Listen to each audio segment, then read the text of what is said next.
Palagi ko naririnig ang salitang family first. Kumbaga, unahin ang pamilya. Pero paano mo gawin yon kung yung pamilya mo mismo ang magda-down sa'yo?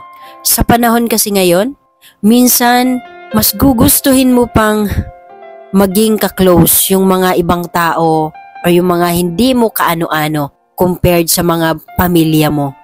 Dahil karaniwan, hindi naman sa nilalahat ko, pero marami pong nangyayari na mismong pamilya mo pa ang magda-down sa'yo, magbibigay sa'yo ng bad comments. Mas maigi pa nga yung ibang tao, minsan nakakaintindi pa sa'yo eh. Pero kung pamilya mo, minsan, sila pa yung pangit yung pakikitungo sa'yo. Ewan ko ba kung bakit. Pero alam nyo, yun yung pinakamasakit. Yung pakiramdam ng pamilya mo ay kalaban ka. Yung pakiramdam nila ay inaapi mo sila. Pero ang totoo naman ay gusto mo lang makatulong sa kanila.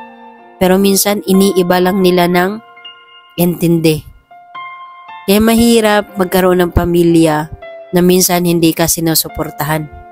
Mas maigi pa yung mga ibang tao dahil natutuwa pa pag may achievement ka. Pero yung ibang pamilya, pag meron kang narating sa buhay, parang kasalanan mo pa.